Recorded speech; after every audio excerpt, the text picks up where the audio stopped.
പ്രിയമുള്ള പ്രേക്ഷകരെ, ഈ 10 വർഷത്തിനുള്ളിൽ നമ്മുടെ കൊച്ചു കേരളം സുരക്ഷിതമാണെന്ന് നമ്മൾ പലപ്പോഴും വാചാലരാകുന്നുണ്ട്. എന്നാൽ കണക്കുകളും വിവരങ്ങളും ചൂണ്ടിക്കാണിക്കുന്നത് അങ്ങനെയല്ല. കഴിഞ്ഞ 10 വർഷത്തിനിടയിൽ കേരളം റിപ്പോർട്ട് ചെയ്തിട്ടുള്ള സ്ത്രീ പീഡന കേസുകൾ 1.5 ലക്ഷത്തിന് മുകളിലാണ്.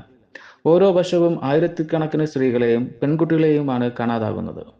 തട്ടിക്കൊണ്ടു പോകുന്നതും ദുരൂഹ സാഹചര്യത്തിൽ കാണാതാവുന്നതും ഇന്നും വർദ്ധിച്ചുകൊണ്ടിരിക്കുന്നു. ഇതിൽ കുട്ടികൾക്കെതിരെയുള്ള കുറ്റകൃത്യങ്ങൾ ഏറ്റവും കൂടുതൽ വേദനാജനകമാണ്. ഓരോ വർഷവും 1000 മുതൽ 1500 വരെയുള്ള കുട്ടികളെ കാണാതാകുന്നതായും കൊല്ലപ്പെടുന്നതായും പോലീസ് റിപ്പോർട്ട് ചെയ്തിരിക്കുന്നു. ഇതിൽ പല കുട്ടികളെയും കണ്ടെത്തിയെങ്കിലും കുട്ടികളെ തട്ടിക്കൊണ്ടു പോകുന്ന മാഫിയകളുടെ സാന്നിധ്യം ആശങ്ക ഉളവാക്കുന്നതാണ്.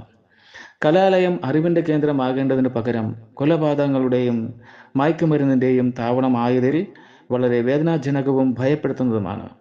കഴിഞ്ഞ 10 വർഷത്തിനുള്ളിൽ അഭിമന്യു, ധീരജ്, സിദ്ധാർത്ഥ, നിതിൻ രാജ് തുടങ്ങിയ 10 മുകളിലുള്ള വിദ്യാർത്ഥികൾ ക്യാമ്പസിൽ പല കാരണങ്ങൾ കൊണ്ടും കൊല്ലപ്പെട്ടു.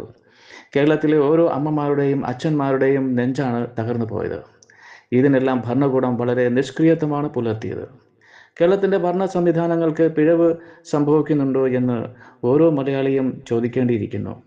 ക്യാമ്പസിൽ നടന്ന കൊലപാതകങ്ങൾക്ക് പ്രതികൾക്ക് അർഹമായ ശിക്ഷ വാങ്ങിക്കൊടുക്കുവാൻ ഇവിടുത്തെ സർക്കാരിന് കഴിഞ്ഞിട്ടില്ല. പൂക്കോട് വെറ്റിനറി കോളേജിലെ സിദ്ധാർത്ഥന്റെ മരണം വലിയ കോളിളക്കം സൃഷ്ടിച്ചതാണല്ലോ. ആ കേസ് ഇപ്പോൾ എവിടെ കിടക്കുന്നു?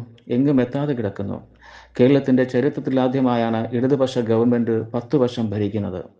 ഈ കാലയളവിൽ പിണറായി സർക്കാർ ഏറ്റവും കൂടുതൽ ഞെട്ടിക്കുന്ന കൊലപാതകങ്ങളും സ്ത്രീ പീഡനവും കുട്ടികളെ തട്ടിക്കൊണ്ടുപോക്കലുകളും മയക്കുമരുന്ന് വ്യാപനവും നടന്നിട്ടുള്ളത് എന്ന് കണക്കുകൾ ചൂണ്ടിക്കാണിക്കുന്നു. ഈ വിഷയത്തെക്കുറിച്ച് നിങ്ങളുടെ അഭിപ്രായങ്ങൾ താഴെ കമൻറ്റ് ചെയ്യുക. കൂടുതൽ വാർത്തകൾക്കായി ചാനൽ സബ്സ്ക്രൈബ് ചെയ്യുക. സാരംഗി ന്യൂസ്.